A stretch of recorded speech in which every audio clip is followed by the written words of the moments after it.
잠깐 같이 기도하시겠습니다.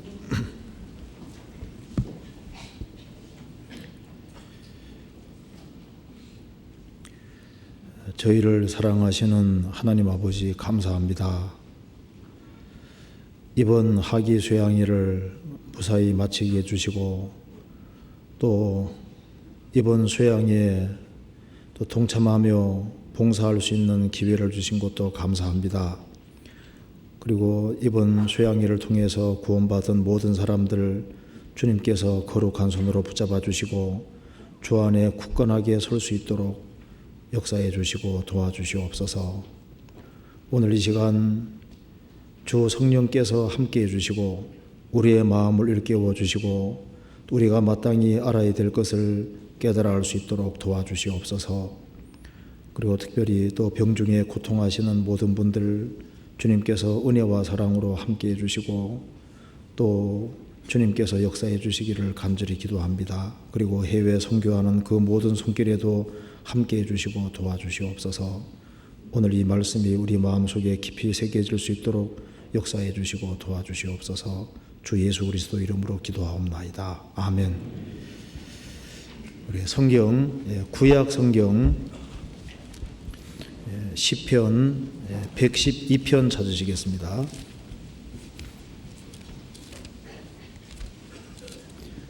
구약 성경 시편 112편입니다.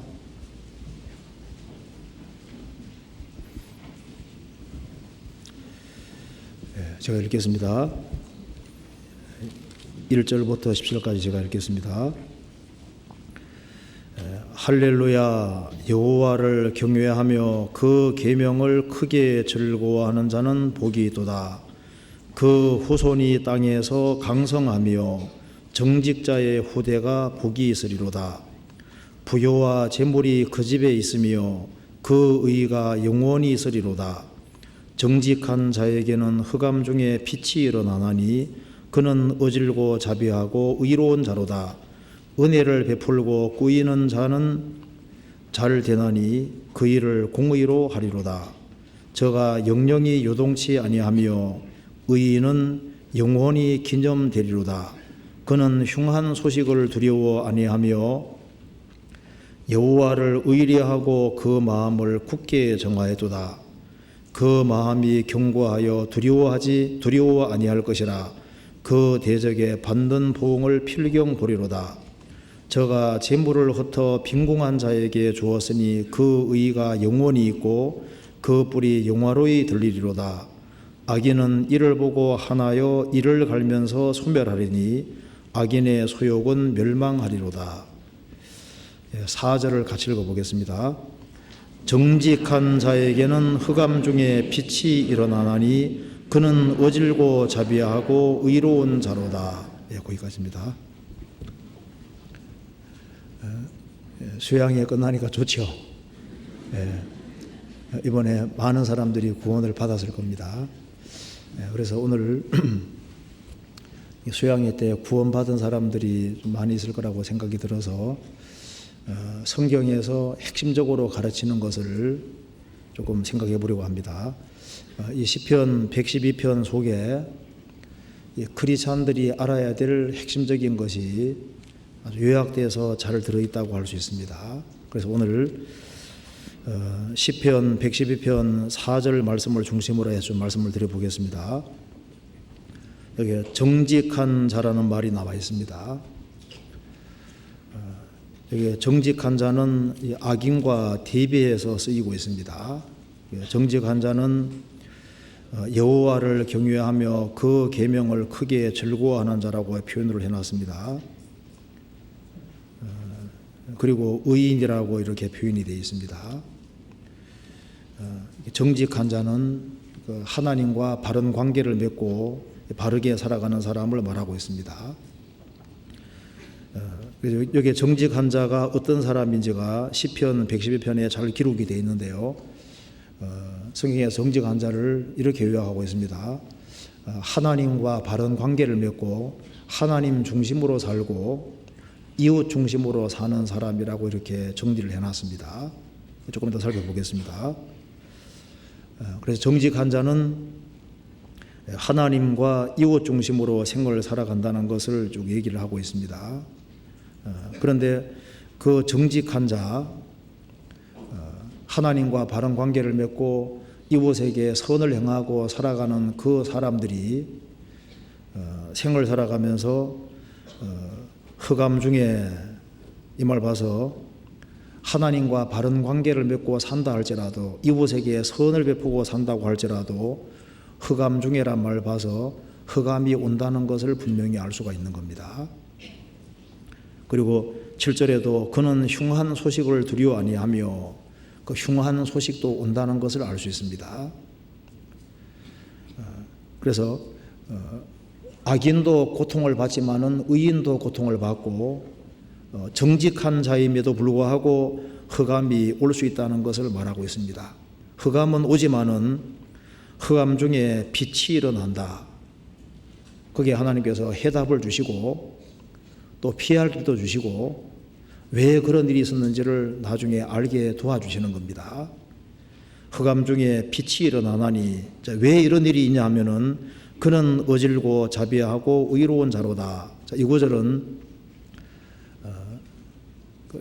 히브리어 원어적으로도 사람에게 적용할 수도 있고 하나님께도 적용할 수 있다고 얘기를 합니다. 그래서 정직한 자, 그 사람이 어질고 자비하고 의로운 자인 동시에 또 이 구절이 하나님께도 적용할 수 있다는 겁니다. 왜 정직한 자는 흑암이 온다 할지라도 빛이 일어나느냐? 배후에 어질고 자비하고 의로우신 하나님이 계시고 절대적으로 선하신 분이 배후에 계시기 때문에 정직하게 살아가는 사람, 어질게 살아가는 사람, 진리 가운데 살아가는 사람에게는 하나님께서 빛을 주시고 여러모로 도와주시는 것을 얘기를 했습니다. 그리고 이게 정직한 자가 받을 축복도 이 뒤에 자세하게 기록이 되어 있습니다. 그리고 하나님 앞에 정직하지 아니한 사람, 그 악인들이 얼마나 비참한 운명 속에 있는지도 자세하게 기록을 하고 있습니다. 그러니까 여기에 시편 112편은 성경을 딱 축소하고 요약하면은 시편 112편이 된다고 할 수도 있을 겁니다. 그래서 이걸 한번 우리가 같이 한번 생각을 해보고, 성경이 이런 것을 말하고 있는 것이구나 하는 것을 좀 알 수 있으리라고 생각이 듭니다. 한번 생각해 보겠습니다. 먼저 시편 112편 4절 보시겠습니다. 정직한 자에게는, 이게 정직한 자란 말이 성경에 나와 있습니다. 여기에 정직한 자는 문맥에 보면은 확실히 구원을 받은 사람인 걸 알 수 있습니다. 정직한 자를 여러 가지로 표현하고 있는데요. 1절에 보시겠습니다. 할렐루야, 여호와를 경외하며 그 계명을 크게 즐거워하는 자는 복이도다. 여기에 정직한 자를 다른 말로 여호와를 경외하며 하나님을 경외하는 사람, 그리고 하나님의 계명을 크게 즐거워하는 자라고 했습니다. 구원을 받지 아니한 사람은 마음속에 하나님 두기를 싫어합니다. 그런데 여기 여호와를 경외하고 하나님의 계명 말씀을 크게 즐거워하는 자라고 표현을 한 것을 봐서 그가 하나님의 생명을 소유한 사람이라는 걸 알 수 있습니다. 그리고 그는 4절에 말한 대로 정직한 자라고 했습니다. 또 그는 어질고 자비하고 의로운 자로다. 그리고 112편 6절에는 저가 영영이 요동치 아니하며 의인은 영원히 기념되리로다. 의인이라고 표현을 했습니다. 그리고 7절에는 그는 흉한 소식을 두려워 아니하며 여호와를 의리하고 그 마음을 굳게 정하여도다. 그는 여호와를 전적으로 의리하는 사람, 심지가 굳은 사람입니다. 그래서 여기에 이 구절은 10절에 나와 있는 악인과 대조적으로 쓰이고 있습니다. 악인은 이를 보고 하나며 이를 갈면서 소멸하리니 악인의 소욕은 멸망하리로다. 여기 악인은 구원을 받지 아니한 사람을 말하고 있습니다. 여기 정직한 자는 의인이고 여호와를 경외하고 하나님의 계명을 크게 즐거워하는 그런 사람인 것을 알 수 있습니다. 성경 전체에서 정직이라고 하는 것은 아주 중요한 핵심 주제가 아닐 수 없습니다. 그래서 구약 성경 속에 하나님이 사람을 평가하실 때 그는 정직했다, 하나님 앞에 정직했다, 그것을 항상 표준으로 말씀하고 계십니다. 하나님이 정직하신 분이기 때문에 정직은 성경 전체에서 아주 중요한 주제가 되는 겁니다. 그래서 여기에 4절에 정직한 자라고 표현을 했습니다. 우리나라에서 앙케이트 조사한 것에 보면은 초등학생 상급생들에게 정직하게 살면은 어떻게 될 거냐, 손해 볼 거라고 답하는 답이 60% 정도 나온다고 합니다. 정직하게 살면 손해 본다. 벌써 초등학생이 이렇게 생각하고 있는 거예요. 초등학생은 당연히 양심적으로 정직하게 살아야 된다고 생각을 해야 되는데 60% 정도가 정직하게 살면 손해 본다. 자, 정직하게 살면 손해 보는 겁니까? 이익을 보는 겁니까?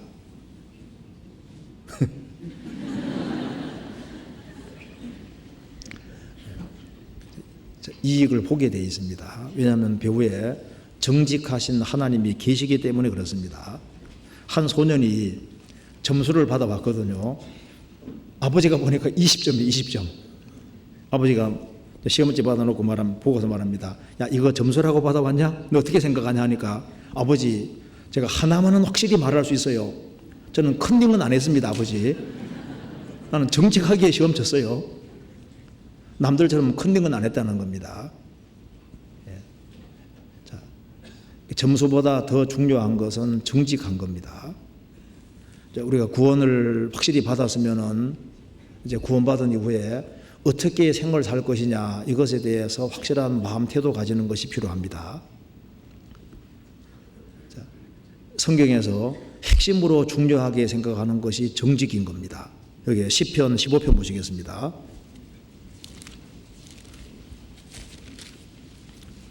(1절)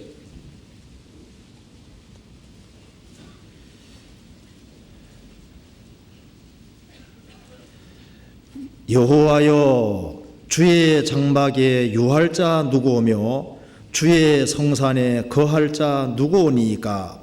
정직하게 행하여 공의를 일삼으며 그 마음에 진실을 말하며. 여호와여, 주의 장막에 유할 자 누구며 주의 성산에 거할 자 누구오리까? 주님과 정말 교통할 수 있는 사람, 교제할 수 있는 사람, 주님을 섬길 수 있는 사람이 누굽니까? 여기에 정직하게 행하여, 이게 첫 번째로 거론되고 있습니다. 자, 왜 그러냐 하면은 하나님 자신이 정직한 분이시기 때문에 그렇습니다. 신명기 32장 4절에 보면은 하나님은 공의로우시고 정직하시도다. 하나님은 변하지 않는 분입니다. 하나님은 과거에도 정직하시고 지금도 정직하시고 앞으로도 정직하신 분입니다. 하나님은 정직하신 분이기 때문에 성경에 말씀하기를 하나님은 정직한 주라고 말씀하셨고, 의인의 길은 정직하며 정직하신 주께서 그들을 인도한다고 하셨습니다. 여기 이사야 26장 보시겠습니다. 26장 7절 같이 읽어보겠습니다. 26장 7절 같이 읽겠습니다. 의인의 길은 정직하며 정직하신 주께서 의인의 첩경을 평탄케 하시도다. 의인의 길은 정직하며 정직하신 주께서 의인의 첩경을 평탄케 하시도다. 이렇게 주를 가리켜서 정직하신 주라고 표현을 했습니다. 그리고 의인의 길은 정직하며, 의인은 정직한 길을 걸어갈 거라는 겁니다. 그래서 정직하신 주께서 정직한 길을 걸어가는 의인의 첩경 길을 평탄케 하시리로다. 그게 하나님께서 간섭하시고 개입하시는 것이 있는 겁니다. 이사야 45장에서도 나 여호와는 의를 말하며 정직을 구하느니라. 하나님은 영원토록 정직하신 분으로 계시는 겁니다. 하나님은 결코 변하지 않으십니다. 그래서 우리가 성경을 읽게 되면은 두드러지게 느끼는 것이 바로 성경은 모든 것을 정직하게 기록해 놓으셨다는 사실입니다. 어떤 사람에게도 아첨하지도 않고 어떤 사람도 과대평가하지도 않고 있는 그대로 모습을 그대로 드러내놓고 있잖아요. 바알 선지자, 아세라 선지자 850명하고 싸운 그 용감한 엘리야, 이세벨이 죽이려고 하니까 도망가는 거 봐요. 도망가서 저 호렙산 굴에 도망가는 거 봐요. 그 용감했는데 도망가는 것도 기록을 해놨거든요. 베드로 사도 예수님 수제자인데요. 그만 예수님 3번 부인하는 것도 그대로 기록을 해놨잖아요. 믿음의 조상 아브라함이 가나안 땅에 들어갔습니다. 가나안 땅에 기근 오니까 기근 피해서 에집트로 내려가서 자기 아내를 누이라고 속인 거, 그것도 그대로 기록해 놨습니다. 그 에서가 자기 아버지를 속이고 형을 속이는 걸 그대로 기록해 놨잖아요. 아브라함 조카 롯이 자기 딸들과 둘이 동침하는 것도 기록해 놨습니다. 성경 어디를 읽어봐도 사람을 미화시키는 것이 없습니다. 있는 그대로 정확히 기록하잖아요. 왜냐하면 하나님은 정직하신 주시기 때문입니다. 그래서 성경에서 항상 평가의 핵심이 여호와 보시기에 정직했냐 안 했냐, 그걸 항상 중심으로 얘기를 하고 있습니다. 신명기 6장에도 너 여호와 보시기에 정직하고 선한 일을 행하라. 그리하면 내가 복을 받을 것이다. 성경에서 다윗을 특별히 칭찬하시는 이유가 있습니다. 성경에서 봅시다. 열왕기상 15장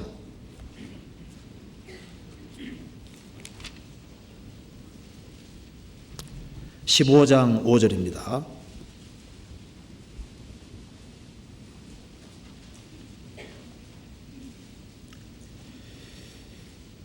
이는 다윗이 햇사람 우리아의 일 외에는 평생에 여호와 보시기에 정직히 행하고 자기에게 명하신 모든 일을 어기지 아니하였음이라. 하나님께서 다윗에 대해서 이렇게 평가하셨습니다.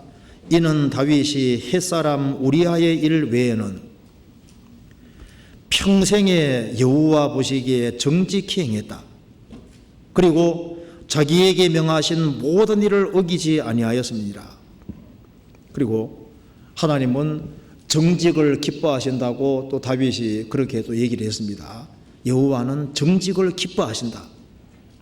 여호와는 정직을 기뻐하는 줄을 내가 안다고 했습니다. 역대상 29장 찾아보시겠습니다. 17절. 역대상 29장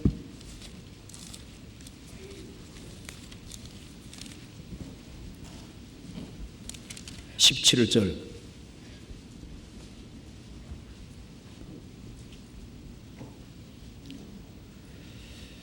같이 읽어보겠습니다. 나의 하나님이여, 주께서 마음을 감찰하시고 정직을 기뻐하시는 줄을 내가 아나이다. 내가 정직한 마음으로 이 모든 것을 즐거이 드려싸우며 이제 내가 또 여기 있는 주의 백성이 주께 즐거이 드리는 것을 보니 심히 기뻐도소이다. 다윗은 하나님을 가까이 하면서 아는 것이 있습니다. 나의 하나님이여, 주께서 마음을 감찰하시고 정직을 기뻐하시는 줄을 내가 아나이다.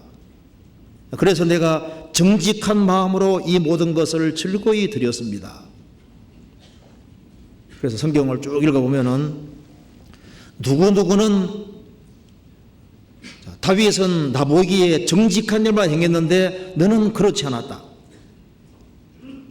정직하게 행하지 않았다. 그런 말이 계속 나오거든요.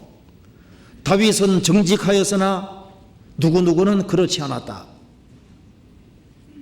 그걸 성경에서 핵심으로 거론을 하고 있습니다. 열왕기하 16장 2절 보시겠습니다.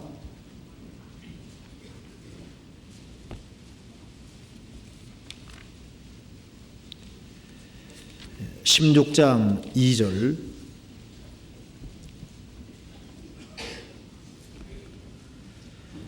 아하스가 위에 나아갈 때 나이 20세라.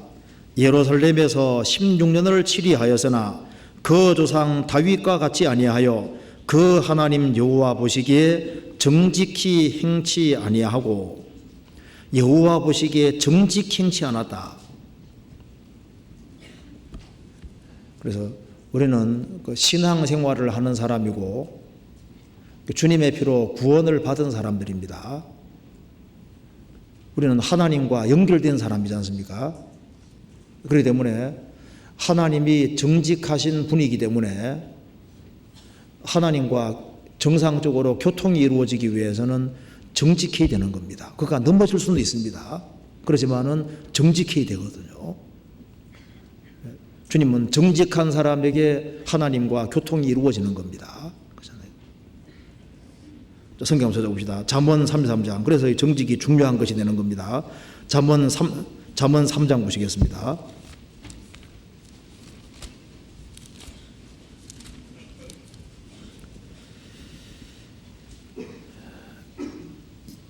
이 32절 33절입니다.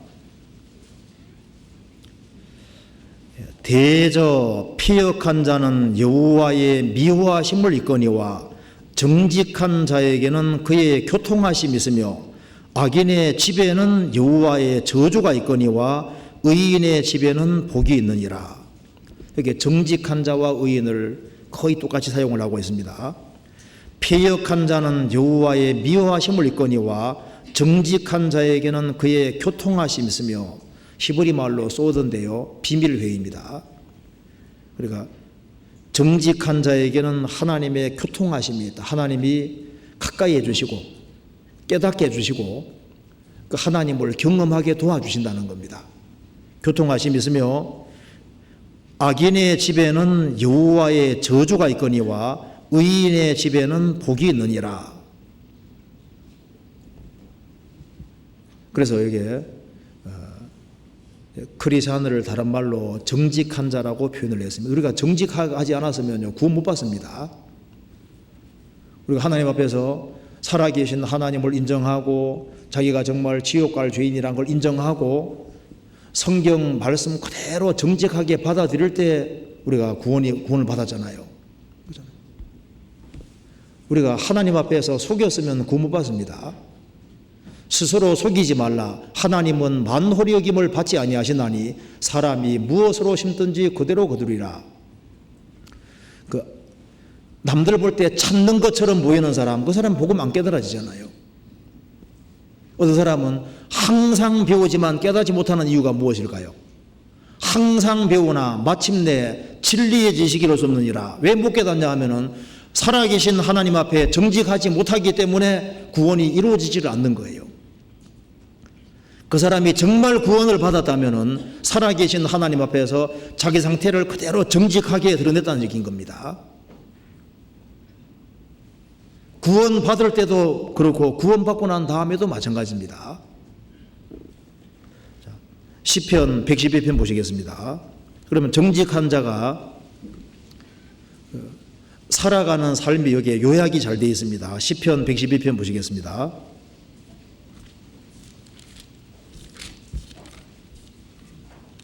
자, 112편에 보면 이제 두 가지를 얘기를 하고 있습니다. 그 정직한 자는 어떻게 살아가는지를 말하고 있는데요. 제일 첫 번째 1절, 할렐루야 여호와를 경외하며 그 계명을 크게 즐거워하는 자는 복이도다. 우리가 정직하게 됐을 때 구원이 이루어졌습니다. 구원을 받은 사람은 누구든지 이제 하나님을 경외하고 두려워하는 마음을 갖게 됩니다. 여호와를 경외하며 그 계명을 크게 즐거워하는 자는 복이도다. 그러니까 하나님 중심으로 생을 살아가는 겁니다. 구원 받기 전에는 자기가 인생의 주인이었는데 구원 받고 나면은 살아계신 하나님을 알기 때문에 이제 여호와 하나님 중심의 삶을 살게 되는 겁니다. 그래서 여호와를 경외하며 하나님을 지극히 높이고 하나님을 두려워하고 하나님의 계명, 하나님의 말씀을 크게 즐거워하는 자다. 신앙생활을 잘하기 위해서는 항상 하나님과 관계를 바르게 해야 됩니다. 양복 이렇게 옷 입을 때도 첫 단추가 중요하잖아요. 첫 단추가 바르게 돼야만 다 바르게 될 수 있습니다. 하나님과 관계를 바르게 하는 것이 무엇보다도 중요한 것이 되는 겁니다. 여호와를 경외하며 그 계명을 그냥 즐거워하는 게 아니죠. 크게 즐거워하는 자는 복이도다. 왜 하나님 말씀을 크게 즐거워해야 되냐 하면은, 하나님이 사람에게 나타나실 때는 말씀으로 자신을 나타내시는 겁니다. 그렇잖아요. 그렇기 때문에 정말 하나님의 생명을 얻은 사람은 하나님 말씀 배우는 것을 즐거워하도록 되어 있습니다. 거듭나지 아니한 사람은 하나님 말씀을 즐거워할 리가 없어요. 회당장 야이로의 딸이 살았을 때 예수님께서 먹을 것을 주라고 하셨습니다. 먹는 것은 생명 있는 자에게 필요한 겁니다. 하나님의 생명이 없는 사람은, 이 성경은 정말 재미없는 책입니다. 하나님의 생명을 얻은 사람에게는 이 하나님 말씀은 자기 양식이고, 사람이 떡으로만 사는 것이 아니고 하나님의 입으로 나오는 모든 말씀으로 산다는 것을 자연스럽게 알게 되고, 그리고 하나님 말씀 배우는 것을 기뻐하고 즐거워하게 되어 있는 겁니다. 그래서 여호와를 경외하며 그 계명을 크게 즐거워하는 자는 복이도다. 왜 하나님의 말씀을 크게 즐거워할까요? 인간은 본성적으로 하나님을 마음에 두기 싫어합니다. 그런데 이제 성령께서 내 속에 들어오시면은, 성령께서 영혼의 눈을 열어주시고 성경을 볼 수 있는 힘을 주시고, 그리고 왜 성경이 그렇게 즐겁냐 하면은 이것이 연애 편지입니다. 사랑의 편지잖아요. 주님의 사랑이 마음속에 이루어졌기 때문에 이 성경이 갑자기 가장 좋아하는 책으로 바뀌게 되는 겁니다. 왜 성경을 즐거워하냐 하면은 이 성경 속에 예수 그리스도가 나와 있기 때문에 즐거워하는 거예요. 주님의 사랑이 들어가 있고 주님의 약속이 들어가 있고 소망이 없는 나에게 소망을 주셨기 때문에 성경이 그렇게 그 사람에게 즐겁게 되는 겁니다. 성경 배우는 걸 재미없어 하는 사람은요, 입맛이 없다는 얘기인데, 그죠? 밥을 잘 안 먹으려는 사람은요, 뭘 다른 걸 먹고 있든지 뭐 병들었든지 둘 중에 하나입니다. 구원을 받았다는 사람이 하나님 말씀을 듣는 것을 즐거워하지 아니하면은 딴 것에서 즐거움을 취하든지 뭐 죽었든지 무슨 문제가 있는 거, 그렇지 않습니까? 여호와의 계명을 그냥 즐거워하는 것이 아니라 크게 즐거워하는 자는 복이도다. 크게. 자, 거듭난 사람은 새로운 피조물이 됐습니다. 이번에 저 하기소양에 가서 3박 4일 있으면서 조용히 있으면서 말씀드리니까 잘 들어오잖아요. 그렇죠? 그리고 구원받고 난 다음에도 조용한 시간을 만들어야 됩니다. 현대인들이 너무 바빠요. 너무 바쁘니까 신앙생활이 얼마나 중요한지에 대해서 깊이 생각을 못하는 것 같습니다. 열심히 사는 건 좋지만은 너무 분주해서 살아계신 하나님 앞에서 어떻게 살아야 될 거냐, 그것에 대해서 깊이 생각하지 않으면 신앙적으로 손해보게 되는 겁니다. 예수님께서도 바쁘셨지만은 한적한 곳을 찾아다니시고 그 조용히 있는 그런 시간들을 가지셨습니다. 우리 시대는 생각을 가장 안 하는 시대가 되었습니다. 조용히 생각하는 시간을 가지고 우리가 받은 구원이 얼마나 큰지, 신앙생활이 얼마나 심각하고 중요한 것인지에 대해 생각을 해야 됩니다. 마가복음 1장 보시겠습니다. 1장 35절.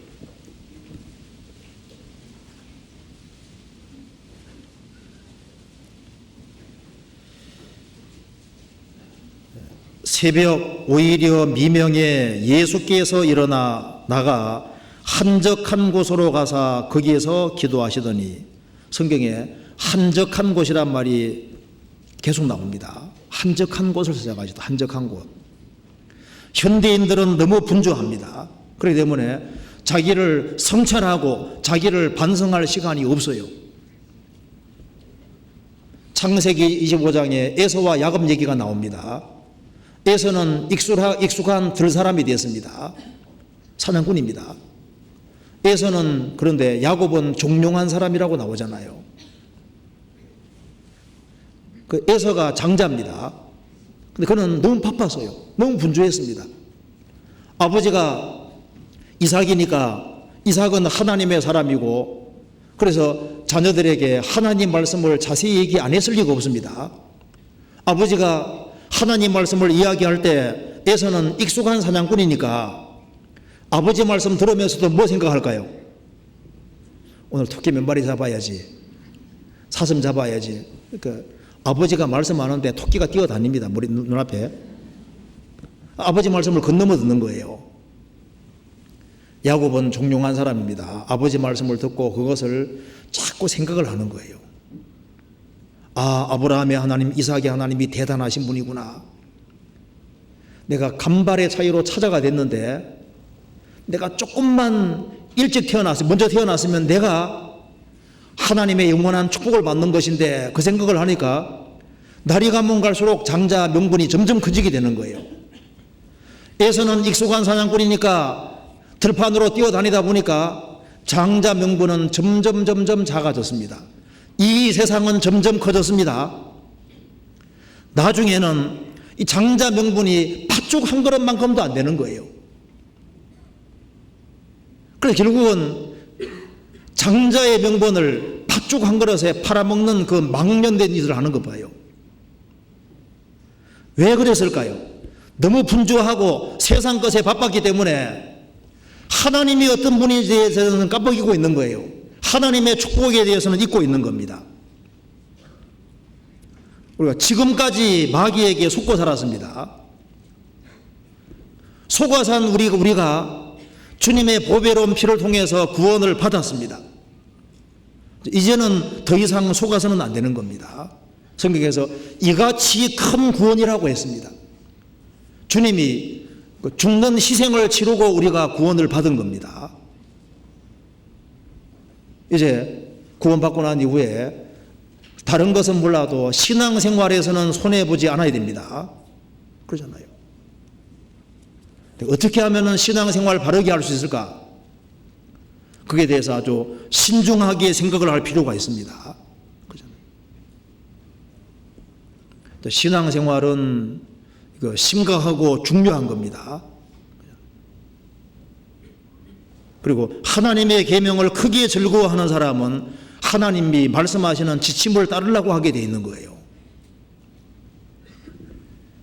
자기 인생을 자기가 계획해 살아가면은 이게 이제 곁길로 가기가 쉽습니다. 제가 어릴 때부터 바둑을 저희 아버지에게 배웠는데요.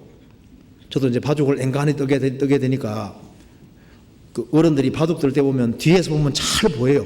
막 훈수 들고 싶은 마음이 막 들거든요. 영 엉뚱한데 두는 거예요. 직접 뜨는 사람은 몰라도 뒤에서 오는 사람은 잘 보입니다. 인생을 직접 살아가는 사람은요, 잘 못 보는 게 많아요. 주님께 지도를 우리는 받아야 될 사람입니다. 뒤에서 보면 훨씬 객관적으로 보입니다. 주님은 다 아시잖아요. 너는 범사에 그를 인정하라. 그리하면 내 길을 지도하시리로다. 그리고 여기 정직한 사람은 여기 하나님 중심으로 생을 산다는 것을 분명히 말을 하고 있습니다. 그리고 하나님 중심으로 생을 살아가는 사람은 하나님께서 영혼의 눈을 자꾸 열어주니까 자기 중심의 삶이 아니라 주변 이웃을 위해 살게끔 주님께서 이렇게 만들어 가시는 거예요. 그게 시편 112편 보시겠습니다.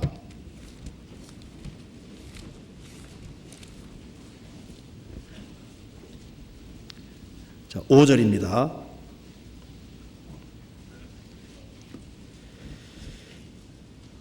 은혜를 베풀고 꾸이는 자는 잘 되나니 그 일을 공의로 하리로다. 여기 정직한 자를, 또 다른 말로 은혜를 베풀고 꾸어주는 자는 잘 되나니 그 일을 공의로 하리로다. 은혜를 베풀어주는 그런 삶을 산다는 겁니다. 우리는 하나님께로부터 큰 은혜를 받았습니다. 하나님의 사랑을 받고 하나님의 용서를 받고 한없는 은혜와 사랑을 받았습니다. 사실 사랑을 받아본 사람이 사랑할 줄 알거든요. 뭔가를 받아본 사람이 줄 줄 아는 겁니다. 하나님의 크신 은혜와 사랑을 받은 사람은 우리만 위해 주신 것이 아니잖아요. 그러니까 이걸 딱 깨우치고 나면 당장 우리 부모님이 생각이 나고 형제지간이 생각나고 이웃 사람이 생각이 나고 우리에게 사랑 베풀어 준 사람이 그걸 전해주기를 원하게 되잖아요. 그래서 은혜를 베풀고 꾸이는 자는 잘 될 것이다. 거듭나기 전에는 아주 이기적이었습니다. 자, 거듭나고 나면은 하나님을 알기 때문에 하나님 중심이 되고 이웃 중심이 되고 그리고 주변 사람들을 생각할 수 있는 사람으로 바뀌어지게 되어 있습니다. 그래서 하나님과 바른 관계에 있는 사람은 틀림없이 사고방식이 자기 중심이 아니라 이웃 중심이 되고 멸망해 가는 사람들을 건질라는 것 중심으로 바뀌어가게 되는 거예요. 잠언 3장을 보시겠습니다.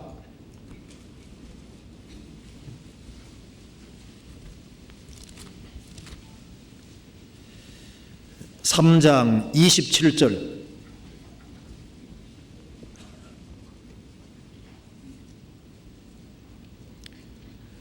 잠언 3장 앞부분에는 너는 하나님 중심으로 살아란 말이 나와 있고, 하나님 중심으로 사는 사람은 이웃에 대해서 신경을 쓰게 되어 있는 겁니다.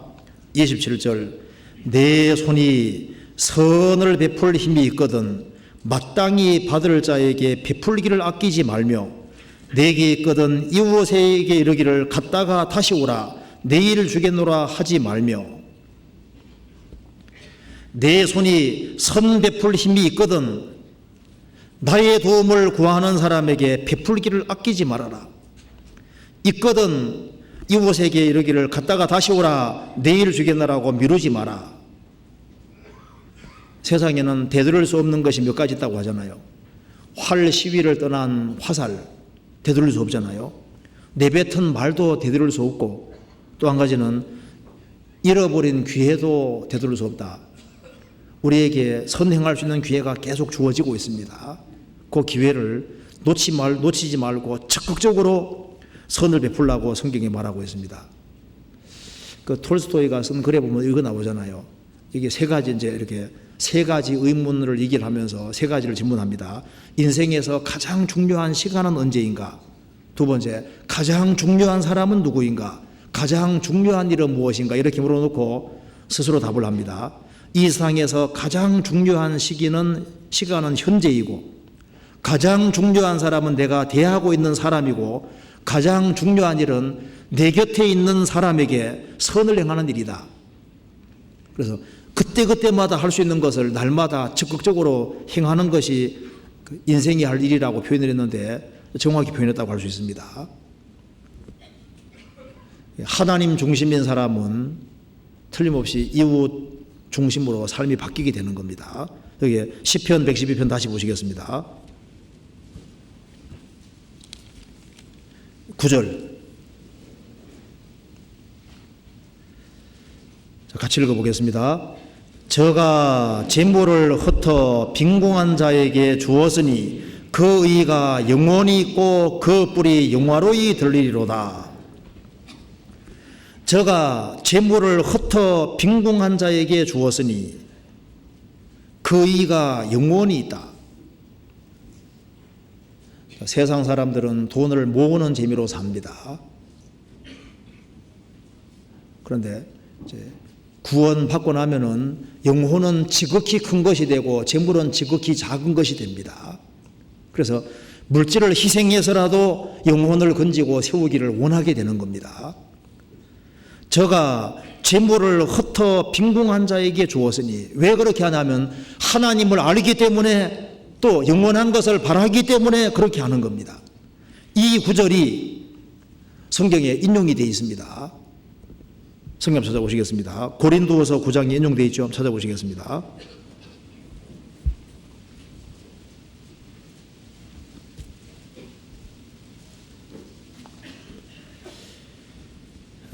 칠 7절입니다. 9장 7절. 각각 그 마음에 정한 대로 할 것이요 인색함으로나 억지로 하지 말지니 하나님은 즐겨내는 자를 사랑하시느니라. 9절. 기록한 바 저가 흩어 가난한 자들에게 주었으니 그의 의가 영원토록 있느니라 함과 같으니라. 심는 자에게 씨와 먹을 양식을 주시는 이가 너희 심을 것을 주사 풍성하게 하시고 너희 의의 열매를 더하게 하시리니 너희가 모든 일에 부여하여 너그럽게 연부함은 저희로 우리로 말미암아 하나님께 감사하게 하라는 것이라. 예루살렘 교회 성도들이 어려웠기 때문에 이제 사람들이 물질로 헌금을 했던 겁니다. 그게 그 얘기를 하면서 저가 흩어 가난한 자들에게 주었으니 예루살렘 성도들이 어려웠기 때문에 예루살렘 성도 어려운 성도들을 돕기 위한 연보에 성경에 사용을 했습니다. 물론 불신자를 건지기 위한 헌금도 당연히 포함되는 겁니다. 하나님은 즐겨내는 자를 사랑하시느니라. 그러니까 여기에 정직한 자가 열심히 벌은 이유가 있습니다. 왜 열심히 벌었냐 하면은 세상에 불쌍한 사람들이 많이 보이는 거거든요. 멸망해 가는 사람들이 보이니까 그런 사람을 더 많이 건지려고 열심히 벌었던 겁니다. 잠언 31장에 현숙한 여인 나오잖아요. 현숙한 여인이 얼마나 부지런히 일하는지 모릅니다. 왜 악착같이 벌었냐 하면은 간곤한 사람, 불쌍한 사람들, 그런 사람들을 어떻게 하든 간에 바르게 건지고 세우려고 열심히 일했다고 되어 있는 거예요. 크리스찬이 성실하게 살아가는 목적이 무엇일까요? 자기가 잘 먹고 잘 살려고 하는 것이 아니잖아요.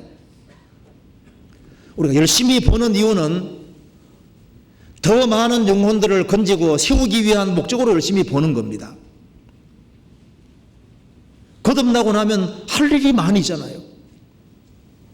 그래서 도역질 하는 자는 다신 도역질 하지 말고 자기 손으로 일하기 임선한 이유가 뭘까요?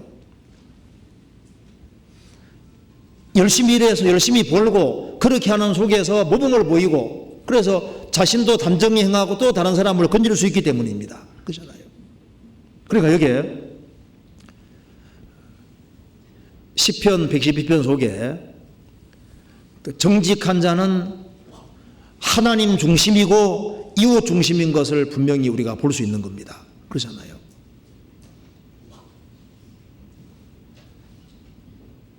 하나님 중심, 이웃 중심. 그러니까 구원을 받고 하나님을 경외하고 하나님 말씀을 크게 즐거워하고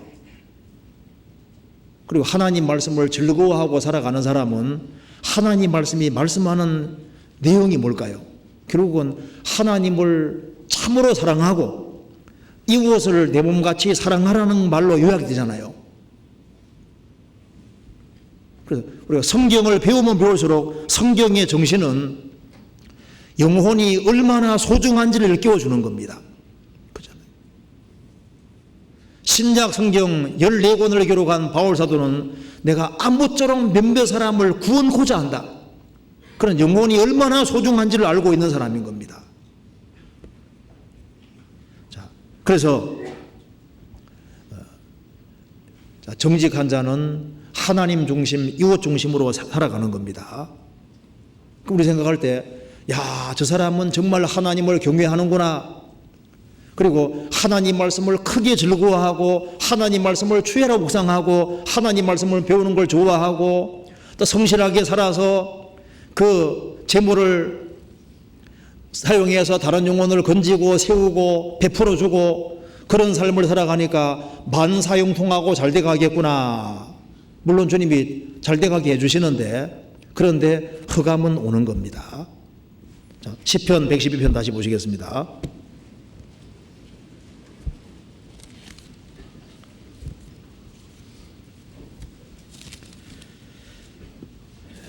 112편 4절입니다. 정직한 자에게는 흑암 중에 빛이 일어나나니 정직한 자는 흑암 중에, 정직한 자도 흑암은 오는 겁니다. 성경에 말씀하기를 의인은 고난이 많으나 여호와께서 그 모든 고난에서 건지시는도다. 의인은 고난이 많다.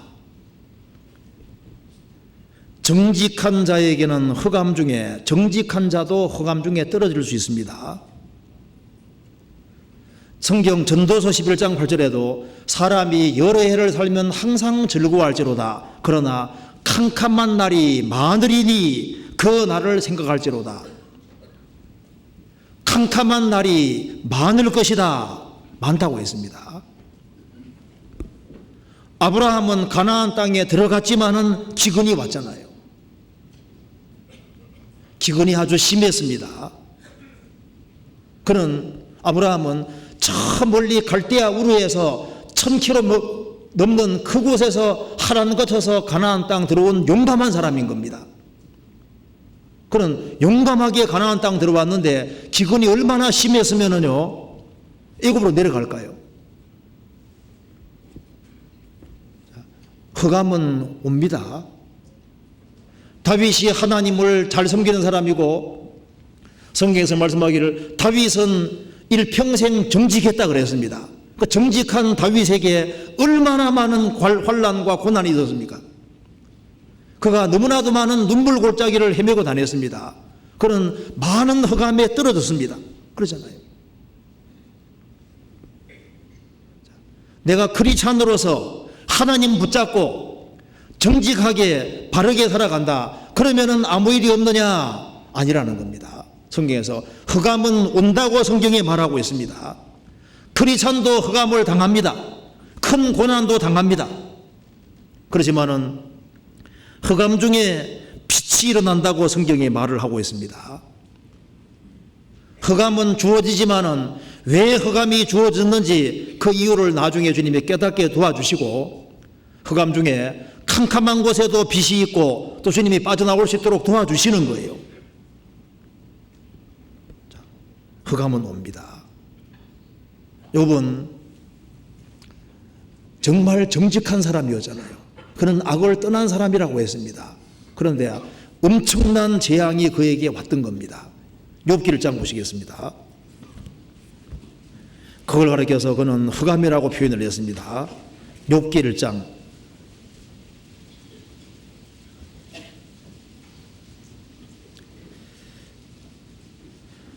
우스 땅에 욥이라 이름하는 사람이 있었는데 그 사람은 순전하고 정직하여 하나님을 경외하며 악에서 떠난 자더라. 그 소생은 남자가 7여 여자가 3이며 욥은 순전하고 정직하여 하나님을 경외하며 악에서 떠난 자더라. 그는 정직하게 행했음에도 불구하고 엄청난 흑암을 맞이했습니다. 10명의 자녀들이 한날에 한꺼번에 다 죽어버리잖아요. 재산은 날아가고 몸 전체가 병드는 엄청난 일이 생겼습니다. 그는 그것을 가리켜서 흑암이라고 이렇게 표현했습니다. 욥기 19장 보시겠습니다. 19장 8절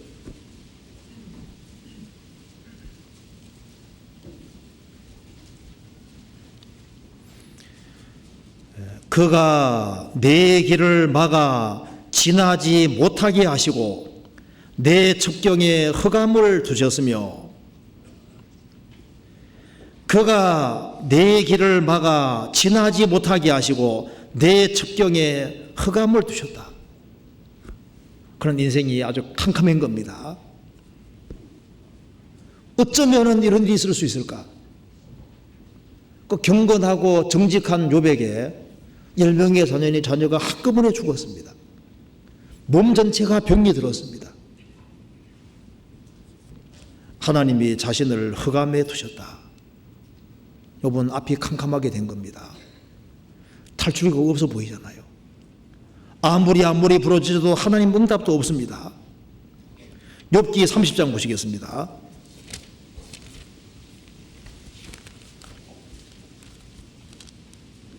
26절. 내가 복을 바랐더니 화가 왔고 광명을 기다렸더니 흑암이 왔구나. 내 마음이 어지러워서 쉬지 못하는구나. 환난 날이 내게 임하였구나. 내가 복을 바랐더니 화가 왔고 광명을 기다렸더니 흑암이 왔구나. 그는 하나님의 영원한 축복을 바라고 살아온 사람입니다. 그는 광명을 바라고 살아왔는데 인생에 캄캄한 흑암이 온 겁니다. 나중에 욥기 38장 이하에서 하나님이 나타나셔서 응답해 주셨죠. 흑암 중에 빛이 일어난다. 하나님 나타나셔서 욥에게 말씀해 주셨습니다. 하나님께서는 매일매일 흑암을 구축하고 새벽에 빛을 가져오시는 분이라고 설명해 주고 있습니다. 역사 속에서 항상 흑암이 있지만은 잠시 후에 하나님 빛을 항상 가져오시잖아요. 흑암이 오지만은 하나님은 새벽을 가져오시는 분이라고 욥기 38장에 설명을 하고 있습니다. 욥 인생에 흑암이 왔지만은 하나님께서 그에게 다시 빛을 주셨잖아요. 하나님은 빛을 주시는 분입니다. 새벽 빛을 가지고 오시는 분인 거예요. 자, 흑암은 온다는 걸 우리가 알 수 있습니다. 그리고 거기에 분명한 뜻이 있습니다. 진리 가운데 살아가는 그 사람에게 흑암은 오지만은 빛은 반드시 옵니다. 그 법칙입니다. 자, 저녁이 오면은 아침이 옵니까 안 옵니까? 그게 법칙입니다. 오도록 되어 있는 거예요. 자, 성도에게는 흑암은 오지만은 잠시 후에 빛은 옵니다. 흑암 중에 빛이 일어나게 되어 있어요. 성경 찾아봅시다. 시편 30편입니다.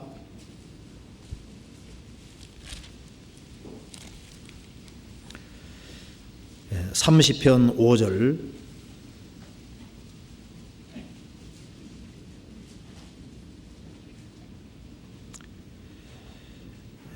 그 노염은 잠깐이요 그 은총은 평생이로다.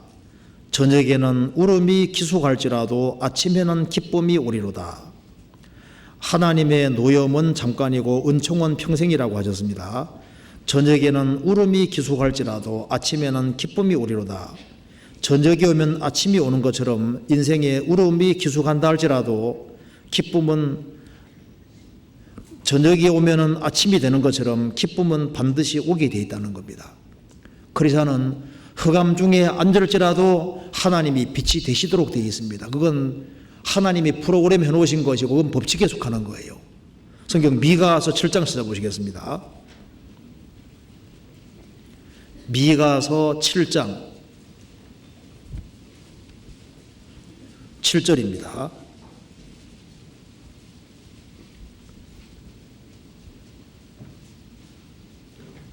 (1297페이지입니다) 오직 나는 여호와를 우러러보며 나를 구원하시는 하나님을 바라보나니 나의 하나님이 나를 들으시리로다. 나의 대적이여 나로 인하여 기뻐하지 말지어다. 나는 엎드러질지라도 일어날 것이요 어두운 데 앉을지라도 여호와께서 나의 빛이 되실 것이미로다. 내가 여호와께 범죄하였으니 주께서 나를 위하여 심판하사 신원하시기까지는 그의 노를 당하려니와 주께서 나를 인도하사 광명에 이르게 하시리니 내가 그의 의를 보리로다. 나의 대적이 이것을 보고 부끄러워하리니 그는 전에 내게 말하기를 내 하나님 여호와가 어디 있느냐 하던 자라. 그가 거리에 진흙같이 밟히리니 그것을 내가 목도하리로다. 이렇게 말씀했습니다. 어두운데 내가 앉을지라도 그리고 여호와께서는 나의 빛이 되실 것이다. 크리스찬도 어두운 가운데 앉을 수 있습니다. 그래서 불신자들은 앞으로 빛이 전혀 없는 캄캄한 흑암 속으로 들어갑니다. 시편 49편에 말한 대로 영영한 흑암, 천년 빛이 없는 그 세계 속에 들어갑니다. 크리스찬들은 영원히 밝은 세계 속에 들어가는 겁니다. 그러니까 지금 우리가 매일 경험하는 아침과 저녁, 이것이 계시입니다. 계시. 자, 아침이 오고 저녁이 반복되잖아요. 이제 얼마 후에 영원한 낮의 세계와 캄캄한 세계 둘로 갈라지게 되어 있습니다. 그런데 보면은요, 이스라엘을 제외한 나라들은 새벽에서 저녁으로 계산하잖아요. 우리나라도 새벽 6시부터 해서 새벽 6시 아침 시작으로 보잖아요. 그리고 밤은 이제 하루의 끝으로 생각합니다. 그런데 이스라엘은 반대입니다. 이스라엘은 오후 6시가 하루 시작이니까 6시 되면 시작이에요. 그래서 저녁이 되면 아침이 되니 이스라엘은 반대로 되어 있습니다. 그러니까 세상의 모든 역사는 아침에서 저녁으로 가게 되어 있는 거예요. 그렇죠? 인생도 아침 좋았다가 노년기 안 좋아지잖아요. 빛에서 시작돼서 저녁 캄캄한 거로 끝나는 것이 아담만에 속한 모든 것이 그렇습니다. 나라도 흥하다가 결국은 망하고, 도시도 마찬가지죠. 세계도 흥하다 결국은 망하게 되어 있습니다. 아담만에 속한 모든 것은 좋았다가 안 좋아지는 거예요.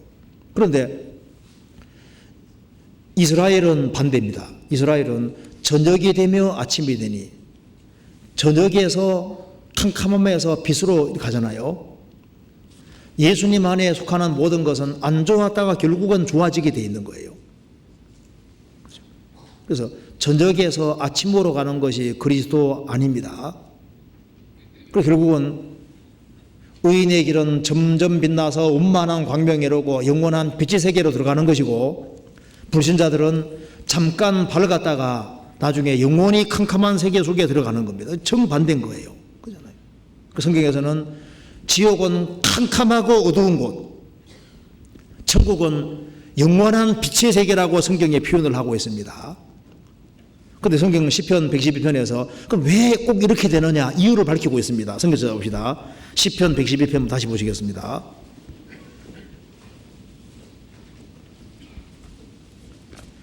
112편에 4절, 정직한 자에게는 흑암 중에 빛이 일어나나니. 왜 흑암 중에 빛이 일어날까요? 그는 어질고 자비하고 의로운 자로다. 정직한 그 사람이 어질고 자비하고 의로운 자라고 표현할 수도 있고, 이것이 하나님께로도 표현될 수 있습니다. 자, 정직한 자는 하나님을 닮으려고 노력하는 사람들입니다. 왜 정직한 자는 흑암 중에 빛이 일어나느냐? 이유는 두 가지가 다 가능하기 때문에, 하나님 자신은 어질고 자비하고 의로운 분이시잖아요. 자, 정직한 자가 그 길을 걷는 동시에 이 배후에 누가 계시냐 하면은 정말 어질고 정말 자비하고 의롭고 정의로우신 분이 배후에 계시는 겁니다. 그렇기 때문에 정직한 자는 흑암이 있을지라도 그 가운데 빛이 일어난다. 빛 대신 하나님이 배후에 계시고 성도를 버리지 않고 성도의 인생을 만들어 가시는 하나님이 배후에 계시기 때문에 흑암 중에 빛은 반드시 일어난다 그 말입니다. 그게 하나님께서 흑암이 올지라도 그게 인생의 해답을 주시고, 캄캄함이 임할지라도 적당한 때가 되면 또 주님께서 빛을 주시고 끄집어내 주시는 거예요. 그 우찌무라 간조가 쓴 책에 보면은 그 데니스 선교사에 대한 얘기가 나옵니다. 그 나이지리아 성경을 번역한 사람인데요. 그 영국 사람입니다. 그 데니스라는 선교사가 나이지리아 지방에 가서 그 토인들의 말을 배우고 한 10년 이상 걸려서 그 말을 익숙하게 하고 그 다음에 그 이제 문법구조나 이런 걸 다 만들어 가지고 이 성경책을 번역을 하는데 아주 엄청난 시간을 들여서 결국은 나이지리아어로 성경을 다 번역한 겁니다. 그 번역해서 이제 그 인쇄를 해야 되는데 이제 그 나이지리아에는 이 성경을 인쇄하는 기술이 없었기 때문에 원고 뭉치를 공공재 싸매서 있지 않습니까? 싸매서 영국으로 이제 번역하러 다시 돌아오는 길인데 그때가 1차 세계대전입니다.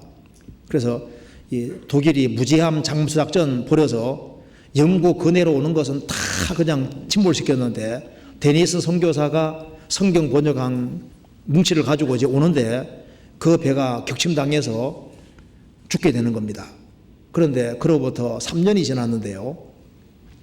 그 원고 뭉치가 둥둥 떠다니다가 어디로 왔냐면 영국 웨일즈 지방 그쪽에서 원고 뭉치가 닿은 겁니다.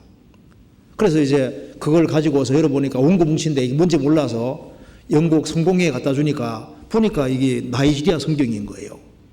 그래서 그 선교사는 죽었지만은 그 선교사가 10년 이상 그 말을 배우고 아주 각고의 노력 끝에 성경을 번역했는데 그것이 이루어지지 아니하고 결국은 번역이 되게 되고 이제 그것이 이제 인쇄가 되게 되고 그래서 현재도 그 선교사가 번역한 성경책을 사용하고 있다고 합니다. 주님께서 그 희생과 수고한 것이 이루어지지 않도록 그런 흑암을 당하는 것처럼 보이지만은 배후에 정말 정직하신 주께서 수고한 것을 잃지 않게 하는 주님이 배후에 계시는 거예요. 그래서 배후에 흑암 중에 빛이 일어난다. 그는 어질고 자비하고 의로운 자로다. 배후에 정직하신 주님, 행한 대로 갚아주시는 주님, 정말 자비하신 주님, 크리스찬의 삶을 아시는 그 주님이 배후에 계시기 때문에 흑암 중에 빛이 일어난다고 했습니다. 그럼 왜 하나님께서 정직한 자에게도 흑암을 주실까요? 흑암이 주어질 때 그 사람 중심 속에는 아주 깊숙한 감추진 것이 드러나게 되는 거예요. 그 사람이 참 신앙인인지 정말 진실한 성도인지 정말 정직한 사람인지 그것이 언제 드러납니까? 정말 흑암에 떨어질 때 드러나게 되는 거예요. 자, 이런 얘기가 있습니다. 콘스탄틴 대제 그 아버지가 이제 사람들이 다 개종해가지고 다 이제 그리스도를 믿는 것처럼 보이니까 이제 우상을 만들어서 이제 신하들이 다 이제 세례받고 기독교인 되어 있으니까 이제부터 예수 말고 우상에게 제사드리라고 명령을 합니다. 그런데 우상에게 제사드리지 않고 그 명령을 거부할 경우에는 관직에서 다 물러나는 그런 것을 선포하니까요. 대부분의 사람들이 그 명령을 따라서 우상에게 숭배를 하는데요. 소수의 사람만은 우상을 숭배하지 아니하고 끝까지 그리스도 편에 서는 겁니다. 내쫓겼죠. 그로부터 이틀 지나서 우상 숭배한 사람들은 다 몰아내고 이제 끝까지 신앙을 지키는 그 사람들을 관직에 앉힙니다. 그러면서 이런 얘기를 합니다. 자기 신에게 가장 충실한 자가 왕에게도 충실할 것이다. 그러면서 그렇게 했다는 얘기가 있는데요. 어떤 이게 시험이 주어지면은 그 사람의 본래 마음이 드러나게 되는 거예요. 하나님과 바른 관계를 맺은 사람은 흑암이 온다 할지라도 그렇게 심각하게 생각을 하지 않습니다. 왜냐하면 그 뒤에 보세요. 6, 7절에 보면은 그는 흉한 소식을 두려워 아니하며 여호와를 의리하고 그 마음을 굳게 정하여도다. 살아계신 하나님을 의리하는 사람, 마음을 굳게 정하고 참된 신앙을 가지고 사는 사람은 흑암이 올 때 올 것이 왔구나 대체로 이렇게 생각합니다. 왜냐하면 내가 당하는 흑암보다 주님의 은혜가 훨씬 더 크기 때문에 확실히 구원을 받은 사람은 흑암이 온다 할지라도 그 흉한 소식을 두려워하지 않습니다. 그러자는 내가 아무리 고생해도 지옥 갈 사람 하루 고생 못한다는 거 알거든요. 내 생애 속에서 별 어려움이 주어질 수 있습니다. 흑암이 많이 올 수도 있는데 그는 흉한 소식을 두려워하며, 왜냐하면 구원을 받았기 때문에, 살아계신 하나님을 알고 언제 죽음을 건너가도 하나님 계신 세계 속에 들어갈 게 확실하니까 그는 흉한 소식을 두려워 아니하며, 욥은 엄청난 재앙을 당했습니다. 그래도 그는 신앙이 견고하잖아요. 그는 흉한 소식을 들었습니다. 재산 날아가는 소리도 들었습니다. 10명의 자녀가 다 죽었다는 소리를 들었습니다. 몸 전체가 병이 들었습니다. 그럼에도 불구하고 믿음을 지키잖아요. 물론 사람에게 감당할 수 있는 범위 안에서만 그렇게 하시는 겁니다. 아무나 그렇게 하는 게 아니죠. 주님은 크리스찬이 견딜 수 있는 범위 내에서 흉한 소식 같은 거 줄 수도 있습니다. 그때 어떻게 하시는가 보시는 거예요. 이 흑암은 간혹 필요합니다. 내가 정말 하나님의 생명이 있는 크리스찬이냐, 그걸 언제 하냐 하면은 흑암에 떨어질 때, 코너에 완전히 몰릴 때, 흉한 소식이 올 때, 그때 참된 신앙이 있는 사람은 일어서는 겁니다. 그는 여호와를 의지하고 살아계신 하나님을 의지하고 마음을 견고히 하는 겁니다. 그리고 두려워하지 않는 거예요. 그래서 흑암이 주어질 때 그 사람의 믿음의 정도를 정확히 가늠할 수 있고, 그리고 흑암 속에서 뭔가가 길러지는 거예요. 그 사람 믿음이 업그레이드 되고 신령한 것이 깨달아지게 되는 겁니다. 그 하나님이 축복으로 주시는 거예요. 그잖아요. 그래서 그는 흉한 소식을 두려워 아니하며, 이 말이 사실입니다.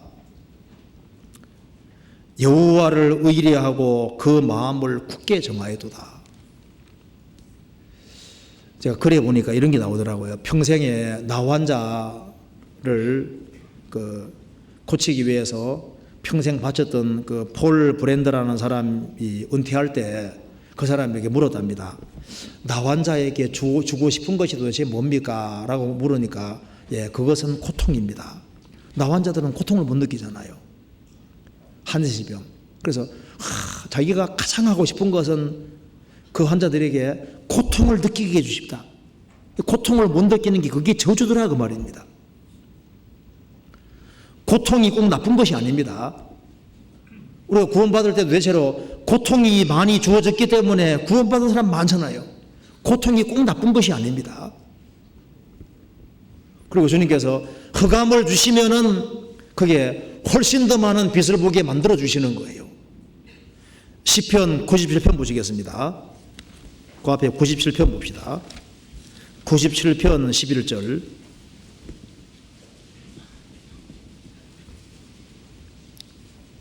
같이 읽겠습니다. 의인을 위하여 빛을 뿌리고 마음이 정직한 자를 위하여 기쁨을 뿌려두다. 하나님은 의인을 위해서 빛을 뿌리고 있습니다. 인생 헤매지 않도록 빛을 뿌리고, 그래서 흑암을 빠져나오게 도와주시는 거예요. 정직한 자를 위하여 기쁨을 뿌려두다. 그래서 정직한 자는 흑암 중에 빛이 일어나게 되어 있습니다. 아슬아슬해 보이지만 피할 길도 내주시고 캄캄함 속에서 빛을 주시고 빠져나오게 도와주세요. 하나님은 수가 많으십니다. 하나님 IQ가 얼마인 줄 아시죠? 하나님은 지능이 무궁하서 그렇게 되어 있잖아요. IQ가 무한대입니다. 어떤 글에 보면 이런 게 나오는데요. 그 체스 마귀하고 젊은 청년 둘이 체스를 두는데요. 지는 사람이 종이 되도록 하고 이제 계약을 맺고 뜨는데 매수 안 떠서 젊은 사람이 새파랗게 질린 겁니다. 완전히 코너에 몰래 지게 생긴 거예요. 그 체스 선수인 한 사람이 우연히 그 그림을 보다가 외통수인 줄 알았는데 딱 보니까 피할 길이 있거든요. 아, 젊은이 걱정하지 말게 피할 길이 있네. 그림 그리는 사람도 절대 빠져나올 수 없다고 그려놨는데 그 최소 챔피언은 보니까 피할 길이 보이는 거예요. 나는 완전히 고뇌에 몰렸다. 예, 그래도 하나님은 해답이 있으십니다. 있어요. 제가 대학 다닐 때 그 당시에 바둑이 한 3급은 됐는데요. 지금은 막 팍 줄었을 겁니다. 하도 안 쓰니까. 그런데 어느 날 5단하고 바둑을 한번 뜨게 됐어요. 바둑 5단. 근데 저보고 얘기하기를 한 3급은 된다 하니까 바둑알 5개 노래요. 근데 좀 기분이 안 좋더라고요. 자기가 5단이면 5단이지 바둑알 5개 놓으면은요, 저도 한 3급은 되는데 3급이면 잘 뜨는 겁니다, 바둑을. 그래서 이제 딱 5개 놓으니까 아, 이거 뭐 기만 집을 지어도 그냥 이기는 거니까 5단이 아니라 막 뭐 500단 돼도 뭐 이제 한번 해보다 싶은 생각이 들어서 이제 시작했죠. 그래서 나는 기만 잡아도 이기는 거니까 처음엔 잘 나갔는데 못 이기겠더라고요. 5단이 달래 5단이 아니에요. 야, 수가 얼마나 많은지요. 제가 놀래버렸습니다. 안 되겠더라고요. 완전히 하다가 결국은 기권했습니다. 못 이기겠더라고요. 제가 그래서 야, 이 급하고 단하고 다르다 그 말입니다.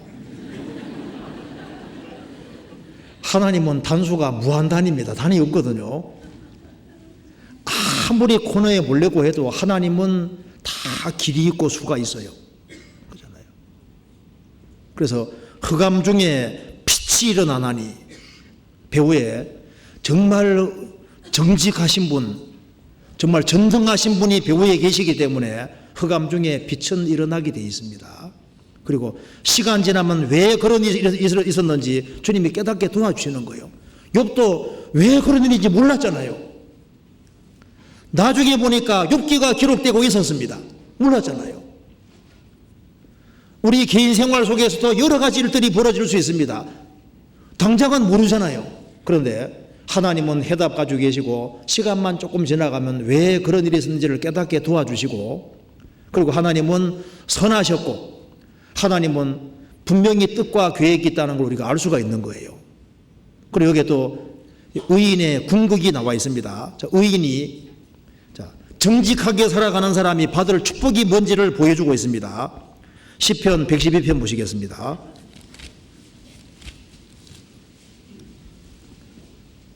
(3절) 부유와 재물이 그 집에 있으며 그 의가 영원히 있으리로다. 부유와 재물이 그 집에 있으며, 왜 하나님이 정직자에게 부유와 재물을 줄까요? 그는 재물을 바르게 사용할 줄 알잖아요. 그는 그것을 빈궁한 자에게 주고 영혼을 건지고 세우는데 바르게 사용할 줄 아니까 주님께서 주시는 겁니다. 우리 교회 안에도 보면은 주님께서 재물을 주시는 분들이 있습니다. 재물을 바르게 잘 사용할 줄 아는 사람에게 주님이 주시는 거예요. 그렇잖아요. 어떤 사람에게는 주님이 재물 주시면 저 사람은 신앙 망칠까 봐 안 주는 사람도 있습니다.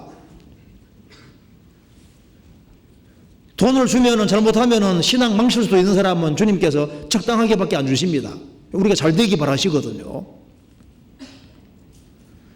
재물도 정직하게 바르게 잘 사용하면 주님께서 바르게 사용하기 때문에 주님이 더 주시는 거예요. 그리고 그 후손이 강성하게 된다고 했습니다. 2절에 그 후손이 땅에서 강성하며 정직자의 후대가 복이 있으리로다. 하나님을 바르게 섬기는 사람들, 그 사람들은 그 후손이 땅에서 강성하며 그 후대가, 정직자의 후대가 복이 있으리로다. 주님 안에 바르게 살아가는 사람은, 그 사람은 그 사람과 그 가족뿐 아니라 그 후손도 하나님께 복이 있을 것이다. 부메랑 아시잖아. 딱 던지면 다시 더 들어오잖아요. 우리가 하나님 중심으로, 이웃 중심으로 살아가면 주님께서 그것을 복으로 갚아주시는데, 자식에게, 손자에게 주님께서 밑으로 복을 주시는 거예요. 성경 말씀했습니다. 그 후손이 땅에서 강성하며 그 정직자의 후대가 복이 있을 것이다. 약속이잖아요. 시편 37편 보시겠습니다.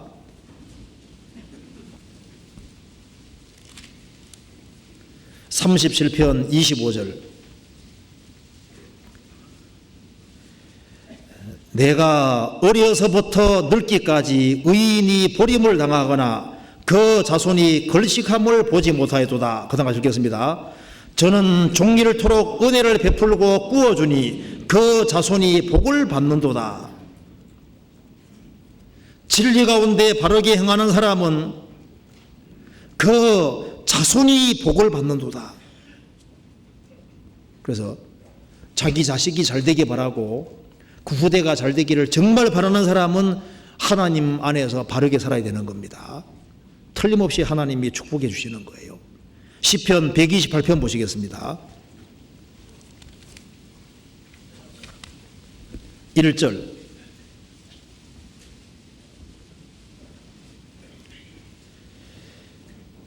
여호와를 경외하며 그 도에 행하는 자마다 복이 있도다.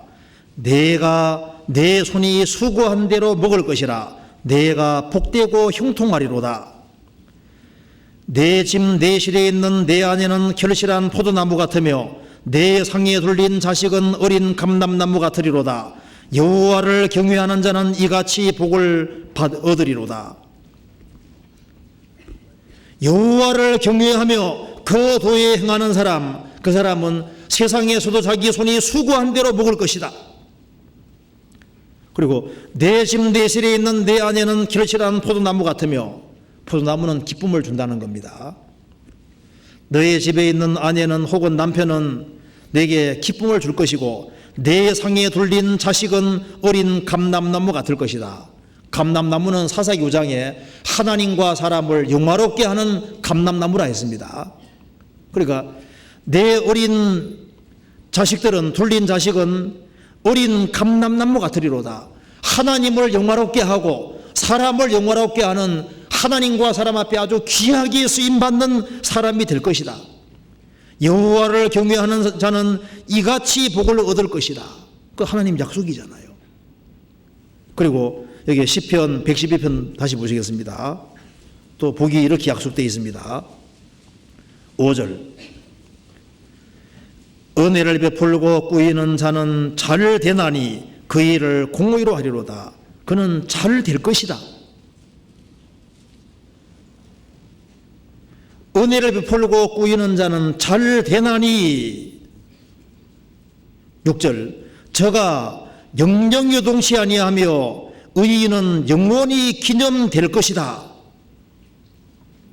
그는 요동치 아니할 것이고 의인은 영원히 기념하게 되리로다. 이름이 영원히 남게 된다는 겁니다. 그렇죠. 세상에 크리스찬이란 이름만큼 영광스러운 이름은 없습니다. 크리스찬,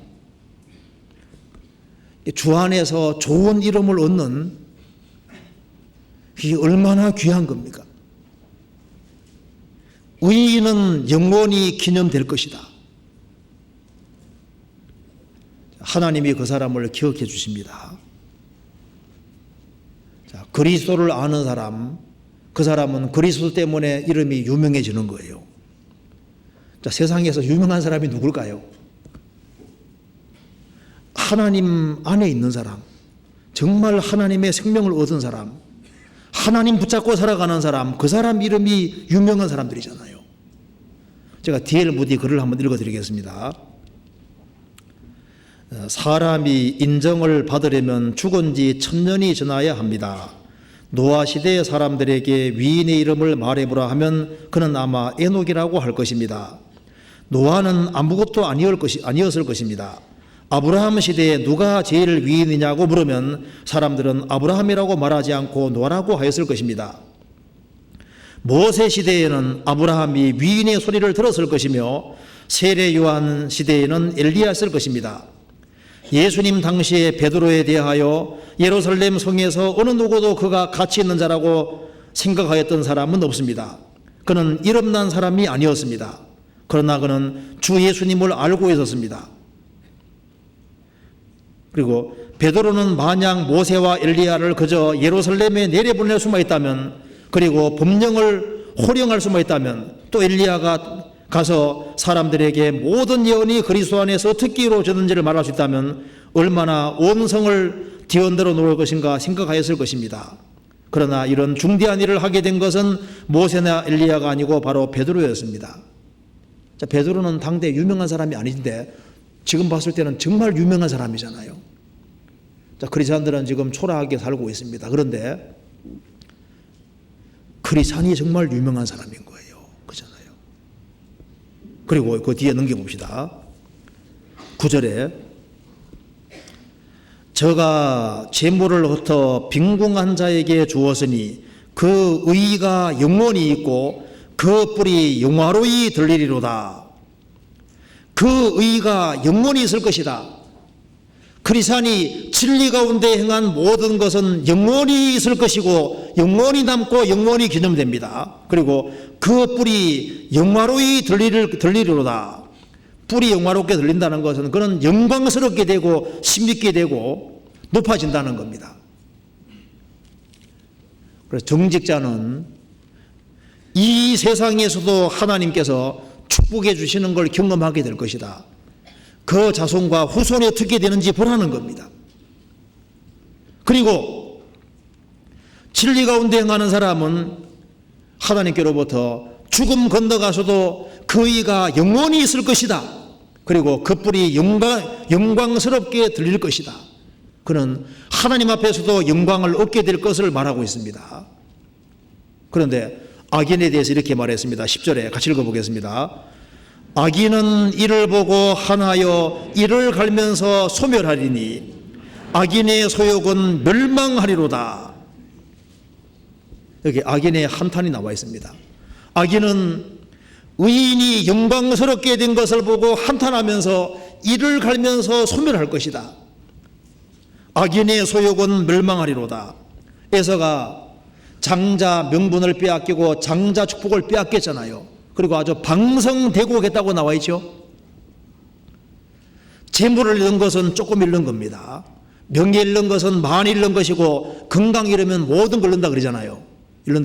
그런데 그리스도를 잃는 것은 영원한 것을 다 잃는 것이 되는 거예요. 악인은 이를 보고 한하여 한탄하면서 이를 갈면서 소멸할 것이다. 지금 크리스찬들은 지금 미움을 받고 있습니다. 거듭나지 못한 종교가들이 거듭난 크리스찬들을 미워하고 싫어하잖아요. 우리가 잘못되기 바라는 사람도 많습니다. 거듭난 크리스찬들이 잘못되기를 바라는 것은 마귀가 그렇고 거짓 종교가들도 크리스찬들이 잘못되기를 바랍니다. 그리고 우리가 목도했다. 그런데 배후에 하나님이 계십니다. 이 크리스찬을 대적하는 사람들, 주님을 대적하는 사람은 운명이 10절처럼 되는 거예요. 악인은 거듭난 크리스찬들이 저 하늘에 있는 것을 보고 이를 보고서 한탄하며 이를 갈면서 소멸할 것이다. 시편 35편 보시겠습니다. 35편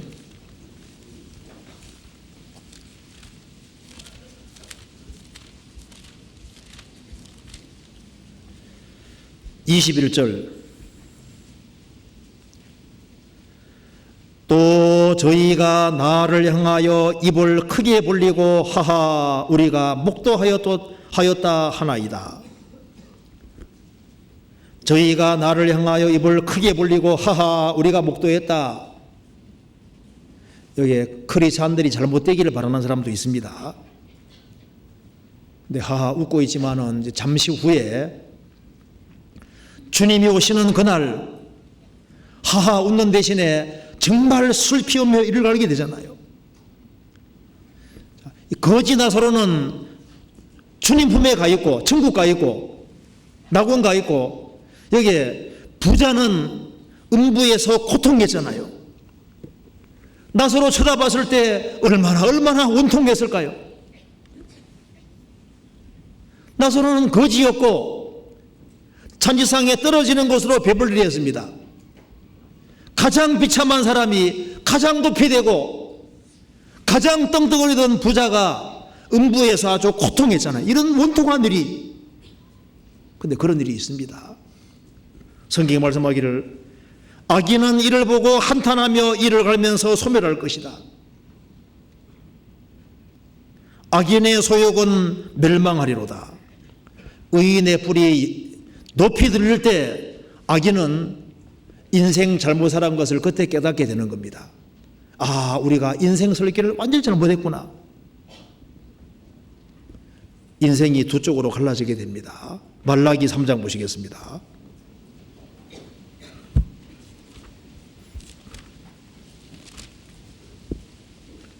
3장 17절입니다. 만군의 여호와가 이르노라. 내가 나의 정한 날에 그들로 나의 특별한 소유를 삼을 것이요 또 사람이 자기를 섬기는 아들을 아낀 같이 내가 그들을 아끼리니 그때 너희가 돌아와서 의인과 악인이며 하나님을 섬기는 자와 섬기지 않는 자를 분별하리라. 자, 만군의 여호와 하나님이 직접 하신 말씀입니다. 내가 나의 정한 날에 그들로 구원받은 사람들로 나의 특별한 소유를 삼을 것이요. 영적본에는 보석으로 되어 있습니다. 나의 특별한 소유, 특별한 보석을 삼을 것이다. 또 사람이 자기를 섬기는 아들을 아낀 같이 내가 그들을 아끼리니 그때 너희가 돌아와서 의인과 악인이며 하나님을 섬기는 자와 섬기지 아니하는 자를 분별하리라. 일본어 번역에는 하나님을 섬기는 자와 섬기지 아니하는 자의 차이를 명백히 알게 될 것이다. 지금은 의인과 악인, 구원받은 사람과 받지 아니한 사람 별로 차이가 없잖아요. 오히려 진리 가운데 살아가는 사람이 짓밟히기도 합니다. 그러나 잠시 후에 그 차이가 얼마나 큰지를 보게 될 것이다. 불신자들은 자신이 인생을 헛살았다는 것을 깨닫게 될 겁니다. 자기들 밑에 있던 가장 천해 보이던 사람들이 가장 높은 영광스러운 자리에 있습니다. 성도들의 특권과 지위를 알게 될 때 얼마나 놀라겠어요. 그들이 하나님의 아들이고 그리고 그리스도의 신부가 됐습니다. 부활의 몸을 입고 가장 영광스럽게 되어 있습니다. 저 사람들이 내가 사장이었는데 이 사람 직원이었는데 내가 부리는 사람들이었는데 저 꼭대기에 올라가 있거든요. 자기는 고통받고 세상에 이럴 수가 있나. 그런 일이 있습니다. 내가 그들을 나의 특별한 보석으로 삼을 것이다.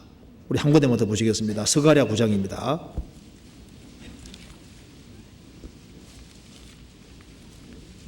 (9장 16절)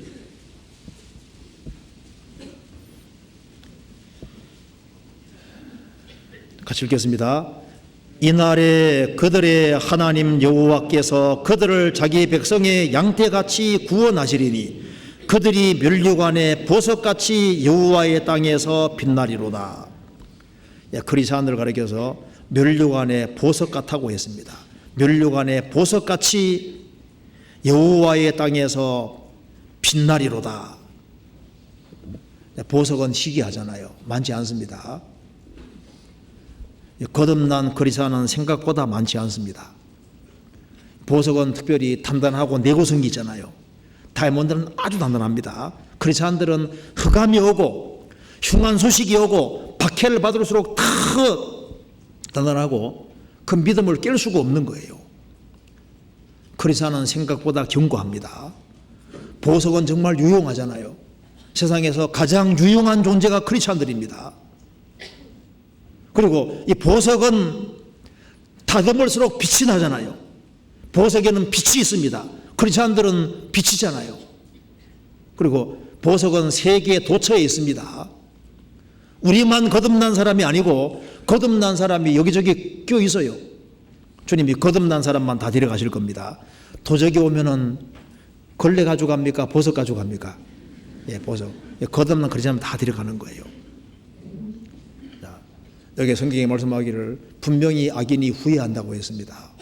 가룟유다 예수님을 3년 반 동안 따라다녔는데 가룟 유다가 죽음 건너가서 얼마나 후회할까요? 정말 머리를 쥐어 뜯으면서 정말 후회하게 될 겁니다. 자, 그리스도를 받아들인 사람, 인생에서 가장 좋은 선택을 하신 겁니다. 이번에 수양에 가서 그리스도를 발견하고 그리스도와 바른 관계를 맺고 정말 거듭난 사람, 예수님을 발견한 사람, 그 사람은 가장 좋은 선택을 한 거예요. 성경에 보면은 예수를 따르니라 그런 말씀이 있는데요, 예수님을 따른 사람들, 그 예수님 때문에 그 사람 인생이 가치가 있게 되는 거예요. 어떤 사람은 대중매체를 따릅니다. 철학 사조를 따르고 세상 사람을 따릅니다. 우리는 그리스도를 따릅니다. 왜? 그리스도는 우리 인생의 전부인 거예요. 이제 그리스도 있는 사람은 다 있는 사람입니다. 우리가 한번 돌이켜보면요, 우리 인생에서 제일 소중한 것이 무엇일까요? 내 인생에서 예수 그리스도를 안 거, 이건 제일 중요한 걸 아는 거예요. 이거보다 더 중요한 건 없습니다. 그렇잖아요. 우리 선택한 것 중에서 가장 선택 잘한 것이 있다면요, 이번 수양에 가서 구원받은 거, 인생에서 제일 좋은 선택을 한 거예요. 그리고 죽음 건너갈 때 붙잡고 갈 것은 아무것도 없잖아요. 그리스도의 보배로운 피고 그거 의지해서 죽음을 건너가게 되는 겁니다. 어떤 벌목공이 집을 하나 지었는데요, 이제 집을 지었는데 집이 불타버렸습니다. 장터에 돌아와서 막 집을 뒤집니다. 동네 사람들이 뭐 찾는가 보니까 도끼입니다. 도끼. 찾았다. 이거 하나면은 다시 집 지을 수 있다는 겁니다. 우리가 다 이룰 수 있습니다. 그렇지만은 그리스도 있으면 다 있는 거예요. 그래서 이 성경 시편 112편에 정직한 자, 정직한 자는 하나님 중심으로 살고 이웃 중심으로 사는 사람입니다. 그 사람에게도 흑암은 옵니다. 그렇지만은 배후에 하나님이 계시기 때문에 빛을 주시고, 그리고 진리 가운데 걸어가는 사람, 그 사람은 자기와 자기 가족과 자기의 자손과 영원한 운명과 연결되어 있는 거예요. 그걸 좀 깊이 생각하고 신앙생활이 얼마나 중요한지를 다시 한번 생각해야 되겠습니다. 같이 기도하시겠습니다. 자비로우신 우리 아버지 하나님, 감사합니다.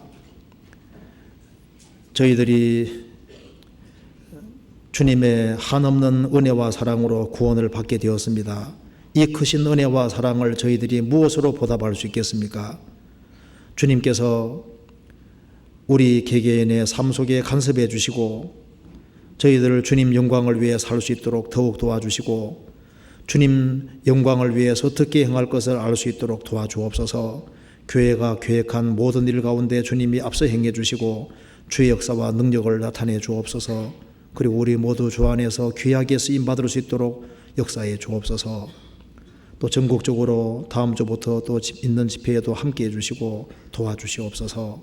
주 예수 그리스도 이름으로 기도하옵나이다. 아멘.